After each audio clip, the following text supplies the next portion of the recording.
हरे कृष्ण कृष्ण कृष्ण हरे हरे, हरे राम राम राम हरे हरे। सर्वाग्रे परमाराध्यतम नित्यलीला प्रविष्टो विष्णुपाद अष्टोत्तरस्मिन् भक्ति गोस्वामी श्रील गुरु महाराज श्री चरणे अनंत प्रणाम प्रार्थना करी। परम पूज्यपाद भक्ति कुमार विष्णु महाराज श्री चरणे साष्टांग दंडवत प्रार्थना करी। उपस्थित वैष्णव वृंद, सज्जन वृंद, मातृवृंद सकले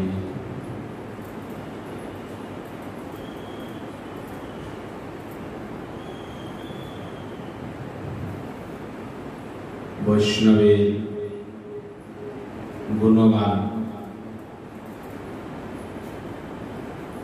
कारण আমার তো কোনো যোগ্যতা নাই, তবে বৈষ্ণবদের কোন যদি আমরা তাদেরকে প্রার্থনা করবার জন্য চেষ্টা করব। একবার বৃন্দাবন পরিক্রমার সময় পুরী গোস্বামী মহারাজ একটি পরে বৃন্দাবন পরিক্রমা, উনি বৃন্দাবন পরিক্রমা করছেন। কলকাতা মোড় থেকে বাই ট্রেনে যাওয়া ছিল তুফান এক্সপ্রেস। ট্রেনের ভিতরে উনি হরিকথা বলছিলেন। ট্রেনের ভিতরে একটা কীর্তন করেছে। গুরু মহারাজও ছিলেন, সমস্ত মহারাজ ছিলেন। আমাদের কেশব প্রভু ওনার গুরু ভাই, পুরী গোস্বামীর গুরু ভাই কেশব প্রভু, তারপরে পুরী গোস্বামী মহারাজ, গিরি মহারাজ, মঙ্গল মহারাজ, ভারতী মহারাজ, সমস্ত বৈষ্ণবগণ ছিলেন। তখন তো কে নাম জানিও না, তো এইটুকু জানি পুরী গোস্বামী মহারাজ সকলের বড়, সকলে উনি বড়, সবাই সম্মান দিয়ে প্রণাম করে। এখন পরিক্রমা মথুরাতে পরিক্রমা আরম্ভ হবে। প্রথম দিন সভাতে, এদিন অধিবাস, কার্তিক ব্রত অধিবাস কীর্তন। তখন সভাতে রং করছেন, সব বৈষ্ণবগণ করছেন। আগেই আলোচনা করেছে কার দিবাঙ্গনে কাকির সভা আছে, সব এটা মহারাজ বলে দিয়েছেন, গুরুমাত বলছেন। তার পাশে ত্রিবিক্রম মহারাজ আর কেশব প্রভু, প্রথম আমাদের পুরী গোস্বামী মহারাজ, তারপরে গুরু মহারাজ বসবে। গুরু মহারাজ বসতে চাচ্ছেন না, বলছে আগে প্রভাতের জন্য এদিকে আগে। কেশব প্রভু প্রভাতের শিষ্য, কেশব প্রভুকে পুরী গোস্বামী আমাদের পরে কেশব প্রভুকে দিচ্ছেন বসছে।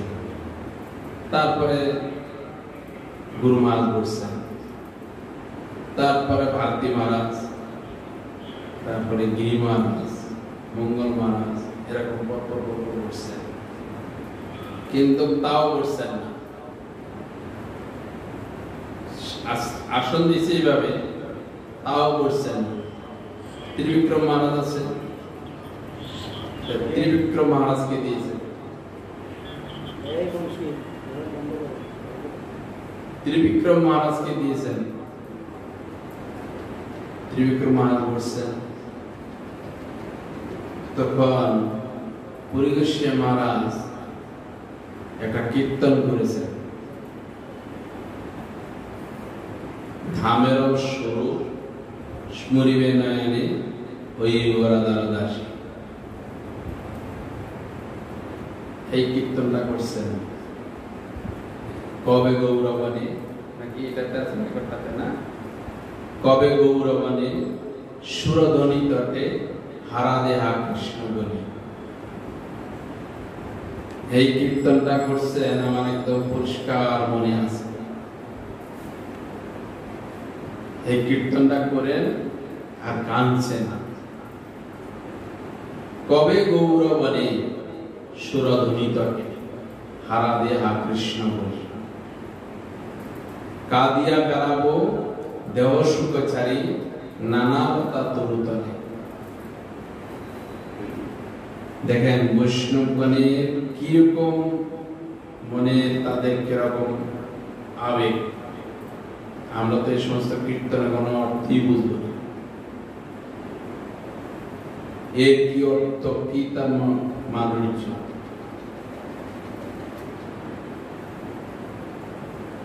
এই জন্যেই আমাদের গৌরীয় মঠে বৈষ্ণবগণ নির্ণয় করেছেন শ্রবণ আর কীর্তন, দুই বেলা পাঠ কীর্তন, নিয়মসহ মাসে 3 বেলা পাঠ কীর্তন। এটা করেছেন কেন? এই কারণে এটা হচ্ছেন জাগতিক বিচারকে স্কুল আর এটা হচ্ছেন পারমার্থিক বিচারকে স্কুল। এই স্কুলে কি ভগবত কথা, ভাগবতের কথা, গীতার কথা, এই সমস্ত আলোচনা, বৈষ্ণবের কীর্তন। যিনি ভক্তি ঠাকুর আর নরোত্তম দাস ঠাকুর যে সমস্ত কীর্তন করে গেছেন, এরপরে একেবারে হাত দিতে পারবে? কার ক্ষমতা নাই। নরোত্তম দাস ঠাকুর জীবনী কিরকম, ভক্ত ঠাকুর কিরকম জীবনী দেখেন। ভক্ত ঠাকুর ডিস্ট্রিক্ট ম্যাজিস্ট্রেট ছিলেন উড়িষ্যা। প্রভুপাদ গৌরকিশোরদাস বাবাজি মহারাজের কাছে কৃপা প্রার্থনা, গৌরকিশোরদাস বাবাজি মহারাজের কাছে গেছিলেন হরিনাম নেওয়ার জন্য। গৌরকিশোরদাস বাবাজি মহারাজ এইরকম শুনছি যে গৌরকিশোরদাস বাবাজি মহারাজের যদি চরণে ধরেন, প্রণাম করছেন, চরণে হাত দিয়েছেন, সঙ্গে সঙ্গে অভিশাপ দিয়ে দিবে, সঙ্গে সঙ্গে অভিশাপ দিয়ে দিবে। কিন্তু প্রভুপাদকে কিভাবে গৌরকিশোরদাস বাবাজি মহারাজ কৃপা করেছেন, নিজের পায়ে তুলে নিয়ে প্রভুপাদের মস্তকে দিয়ে দিলেন, দিয়ে বলছেন তুমি সমস্ত বিশ্ব জয় করে দিবে। বৈষ্ণবের আশীর্বাদ, গুরুদেবের আশীর্বাদ দেখেন কিরকম করলেন না? সমস্ত বিশ্বকে প্রভুপাদের নাম প্রচার করেছেন না? এখনো দেখেন প্রভুপাদের আবির্ভাব তিথিতে মায়াপুরে দেখবেন, প্রভুপাদের সমাধি মন্দিরে প্রভাত তিরোভাব তিথিতে দেখবেন কিরকম আনন্দ হয়, রথ বের করে নগর কীর্তন হয়। প্রভুপাদের আবির্ভাব তিথিতে বিশাল রথযাত্রা হয়। সমস্ত গৌরীয় বৈষ্ণবগণ আমাদের মঠে সভা হয়, আমাদের মঠে সবকিছু অনুষ্ঠান হয়। কেন? এত বড় জায়গা কোনো মঠে নেই। ইস্কন চেয়ে যে পারার নাই।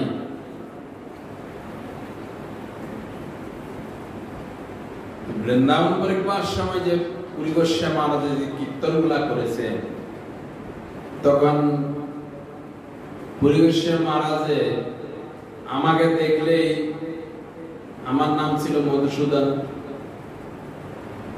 আমার পূর্বাশ্রমের নাম ছিল মধুসূদন। মঠে এসে যখন দীক্ষা আছেন তখন আমার নামে মধুসূদন ছিল, এখন সন্ন্যাসের নামে চেঞ্জ হয়ে গেলেন। আমাকে দেখলে উনি এই কীর্তনটা করবেন, ওম মধুরাম মধুরাম। এই যে আমাদের শ্যামসুন্দর কীর্তন করলেন, হ্যাঁ, মধুরাম মধুরাম মধুরাম কীর্তন করেন। এই আমাকে দেখলে কীর্তনটা করবে, স্তবটা করবে। করবেই। তা আমাকে বলছে, প্রভু আপনাকে আমি একটু কষ্ট দেব। কি? তখন তো ছোট আমি,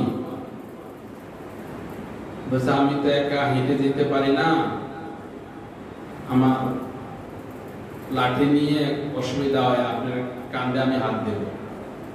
আপনার অসুবিধা না? আপনি করে বলছে আপনার অসুবিধা নাই তো? তখন তো কাঁধে হাত দিলে তো আমি তো ফেসে যাবো, আর কোথাও তো যাইতে পারবো না। যাক, দিল বৈষ্ণবগণের আদেশ। তখন গুরু মাতার কাছে ভয়ে যেতাম না, গুরু মাতার কাছে ভয় লাগতো। ছোট তো, চঞ্চল তো, মহারাজ হাতে কাঁধে হাতে তো বন্ধন করে গেছি, আর কোথাও তো যাইতে পারি না। যখন মুসকুস লাগে তখন এই হাতটা খুলে এইদিকে দিই। আচ্ছা, প্রথম দিন তো করম পরিক্রমা করেছি, দ্বিতীয় দিন সে আমাকে ডাকে। কারো কাছে তো সে পায় না, কারণ আমি ছোট তো, তা আমার কাছে আমার সব উঁচা বড়, তা আমার কাছে হাত দেয়, আমার কাঁধে হাত দিয়ে মহারাজ খুব খুশি। আচ্ছা, এরকম করতে করতে 15 দিন হয়েছে। একদিন আমি দিতে পারি নাই, কেন? শরীর খারাপ হচ্ছে না, জোর জোর লাগছে আর কি, পরিক্রমা দিতে যাইনি। সেদিন বলছে আমার বাহাব কই গেল। আমি একদিন বলছে না শরীর খারাপ, আজকে জ্বর, তাহলে আমি কি করে যাব? আমি পরিক্রমায় ভালোই যাবে, পরিক্রমা করলে ভালোই যাবে। আমি গেছি, বলছে পরিক্রমা করলে ভালোই যাবে, জ্বর থাকবে না। দেখেন মা পুরুষদের ভাগ্য, জ্বর নিয়ে আমি পরিক্রমায় গেছি, দিব্যি সুন্দর পরিক্রমা করে ঘুরে ঘুরে এসে গেছি। মথুরাতে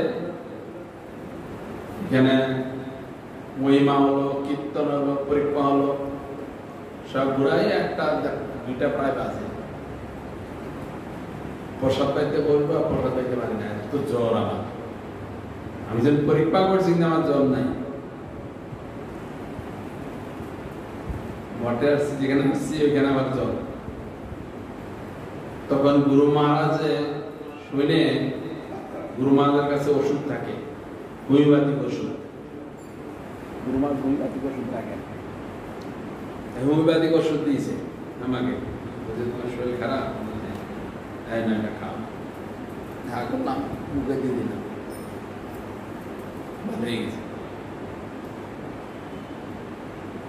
গুরু মহারাজের কাছে 3টে ওষুধ পাবেন, একটা নার্স বাম, একটা বেলোডোনা, একটা ব্রাইমিয়া। এই 3টে ওষুধ থাকবেই মহারাজের কাছে। তখন পরিকর্ষে মহারাজ আমাকে বলছেন, যেদিন আমরা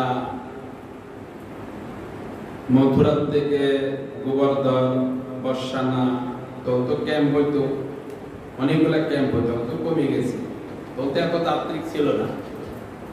কত সব মিলে ধরেন মঠবাসী, ব্রহ্মচারী, সব সন্ন্যাসী, গৃহস্থ সদই, এত লোকজন নেই। এখন যেমন 2000, 1500, 2000 লোক, এখন এত লোক নেই। তখন কিন্তু আনন্দটাই আলাদা ছিল। এই পরিক্রমার থেকে আসলো, সঙ্গে সঙ্গে পরিবেশন, সঙ্গে সঙ্গে জায়গা ধোয়ারে, এই করো আসন পাত। আমরা এত পরিশ্রম করেছি, এত ক্লান্ত লাগছে, আমরা যাই শুয়ে পড়েছি, কেন? পরিক্রমা করে হেঁটে আছি। গুরু মহারাজ সকালের আগে এসে স্টেজে বসে গেছে। কার্তিক ব্রত 3 টাইম, 1 মিনিট আগে হবে না, 1 মিনিট পরে হবে না, 3:30 সাড়ে 3টায় বসে গেছে। তাহলে কি করে ঘুমায়, কি করে বিশ্রাম করে, কি করে লেখালেখি করে? তখন গুরু মহারাজের সেবা করতেন আমাদের তপস্বী মহারাজ। তপস্বী মহারাজ কোনো মধ্যে বিরক্ত হয়ে যেত। কেন বিরক্ত হইত? যে মহারাজ পাঠের থেকে সে লিখত, আবার পাঠে যাওয়ার আগে লিখত, কিন্তু পুরী গোস্বামী মহারাজ এখানে বসতেন, গুরু মহারাজ এখানে বসতেন, পুরী গোস্বামী মহারাজ বলতেন, গুরু মহারাজ লিখতেন। সেই চৈতন্যবাণী এখনো আছে, সেই চৈতন্যবাণী এখনো চলছে। কিন্তু দিনের বেলা মহারাজ লিখবেন না, গুরু মহারাজ দিনের বেলা কোনো জন্য লিখবেন না। আমরা নিজের দেখা চৈতন্যবাণী যখন লিখবে, দিনের বেলা কোনো জন্য লিখতে যাবেন না। আমরা যখন খেয়ে খেয়ে শুয়ে পড়বো, রাত্রে 11টার পরে লেখা আরম্ভ হবে তাদের জন্য।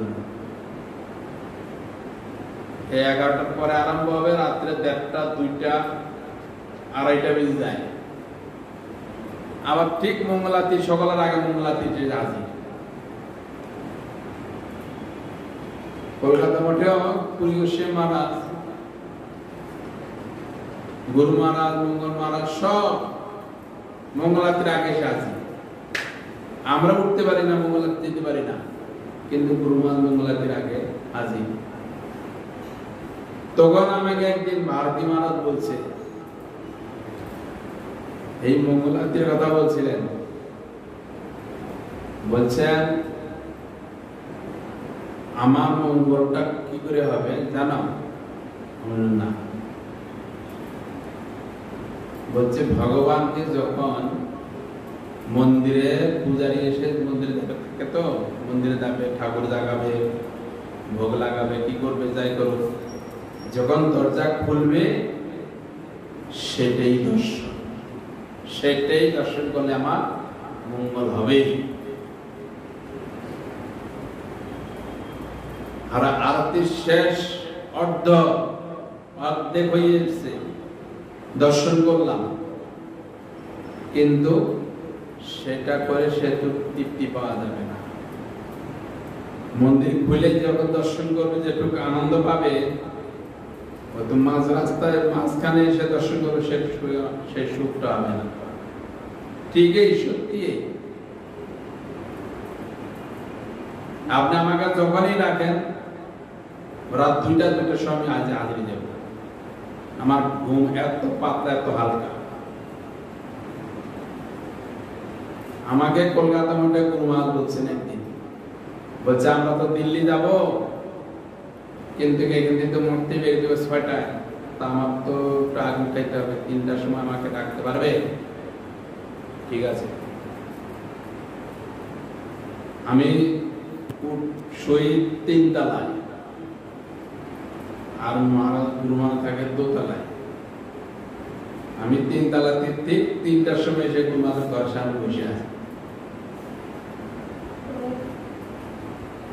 ডাকি নেই। গুরু মহারাজের ঘরে আমি ডাকি নেই, আমি শুধু বসে আছি। দরজার মানে এরকম করবো, গুরু মহারাজের লাইট জ্বলে গেছে। আমি আপনি আমাকে বলছেন, আমি আপনাকে ডেকে দিতাম, এখন আপনি আগে উঠে গেছেন না, তুমি আসছো তো আমি টের পেয়েছি উঠে গেছি। এই জন্যই ভগবান দর্শন কিভাবে হয়, বৈষ্ণবগণের কিরকম দেখেন, তারা সব জানে। লাস্টে দামোদর মন্দিরে গেলেন পুরী গোস্বামী মহারাজ। দামোদর মন্দিরে যেয়ে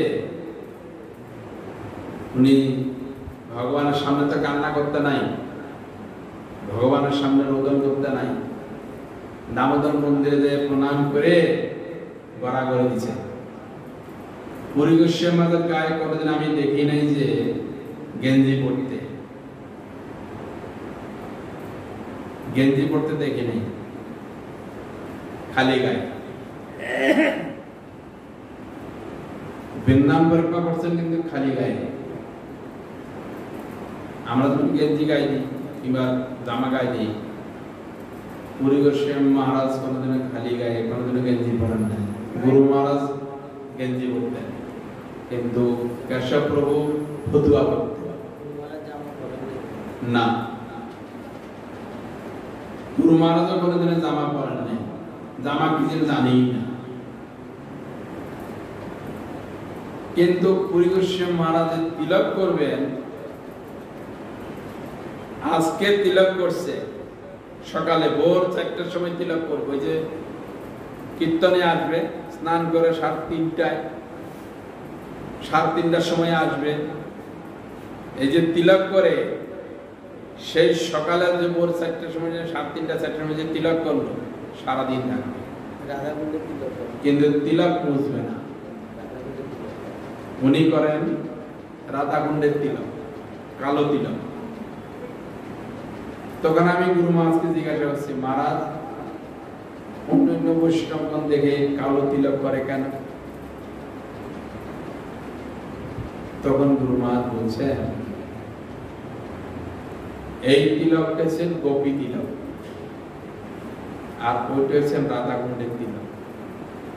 রাধাকুণ্ডের তিলক আমাদের পড়ার সে অধিকার পাইনি, আমার গুরুদেবও পড়েন নাই,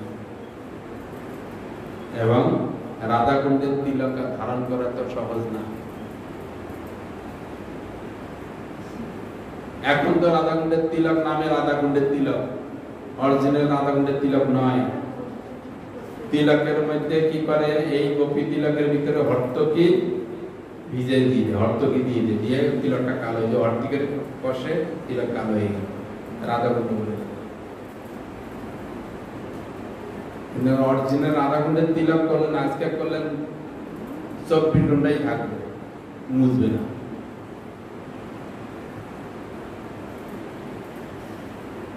এই যে আমাদের পুরী মঠে আছে যশোদা প্রভু, উনি রাত্রে খাওয়ার পরে সমস্ত যা খেয়েছে, কাপড় পরেছে, তো এগুলা সব ধুবে। কি গরম কি বর্ষা, এটুক পর্যন্ত সবটা জল দিয়ে ধুবে, স্নান করবে, তারপর মুছে ঘরে এসে পুরা তিলক করবে, দাঁতের সঙ্গে পুরা তিলক করবে। যেমন এখন স্নান করে এখন স্নান করলে তিলক করতে হবে, তিলক করে তার যত মারে। সেটা আমি পুরী গোস্বামী মহারাজকে জিজ্ঞাসা করছি, মহারাজ অনেক দেখি মঠবাসী, অনেক বৈষ্ণবগণ দেখি রাত্রেবেলা তারা খাওয়া দাওয়ার পরে গা হাত মুছে ধুয়ে এসে তিলক করে, কেন রাত্রেবেলা তিলক করার কি আছে? তখন পুরী গোস্বামী মহারাজ আমাকে বলছে, আমার যে দেহটা তো অপবিত্র, তো তিলক করলে ভগবান আমার শরীরে বিরাজমান আছেন, আমার শরীরে ভগবান আছেন। এই জন্যই এক একটা তিলকে এক একটা মন্ত্র আছে, মন্ত্রের দ্বারাই ভগবানকে তোমার এই শরীরে আছেন। ডান দিকে কে, বাঁ দিকে কে, কপালে কে, কোমরে কে, পিঠে কে, সব নাম আছে। কেন? এই জন্য তিলক করতে গেলে ভগবানের মন্দিরের চূড়া, এটা হচ্ছে মন্দিরের চূড়া, এটা হচ্ছে আসন। ভগবানকে আসন দিতে হবে মন্দিরে।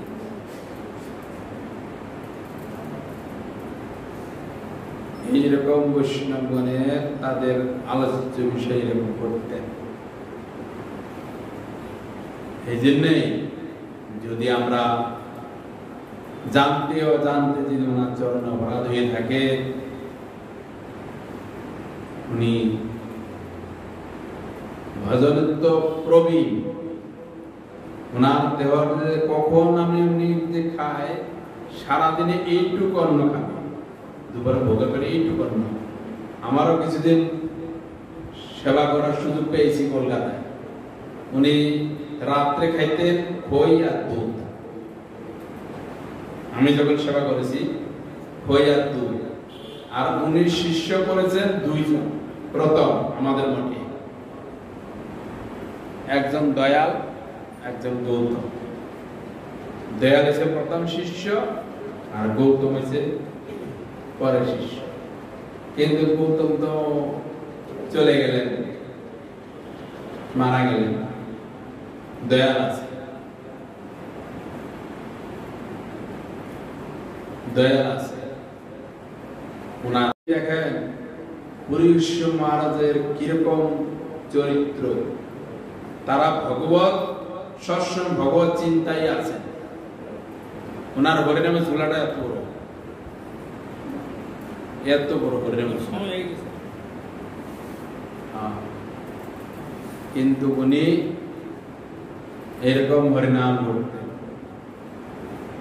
দামোদর মন্দিরে যেয়ে তুমি আশীর্বাদ করছে, দামোদর কাছে বলছেন, হে দামোদর, আমার এই অন্তিম দর্শন আর আমার দর্শন হবে না প্রভু, আমি যেমন আপনার দর্শনতে বঞ্চিত হয়ে যাব, আমাকে কৃপা করবেন। ওই শেষ দর্শন হয়ে গেলে আর যেতে পারেন নাই বৃন্দাবনে। ওনার আশা এখানেই, ওরা জানে যা জানতে অজানতে ওনার চরণে যদি আমাদের জন্য অপরাধী থাকে, উনি নিজ গুণে আমাদের যেমন ক্ষমা প্রার্থনা, আমরা যেমন ওনার কাছে কৃতজ্ঞ আছি যে উনি আমাদের কৃপা করুন। বৈষ্ণবগণের আশীর্বাদ আমার যেমন থাকে, আমরা যেমন হরিগুরু বৈষ্ণব সেবা করে দিতে পারি, উনি আমাদের আশীর্বাদ করুন। বাঞ্ছা কল্পতরুশ্চ কৃপা সিন্ধু পতিতানাং পাবনেভ্যো বৈষ্ণবেভ্যো নমো। হরে কৃষ্ণ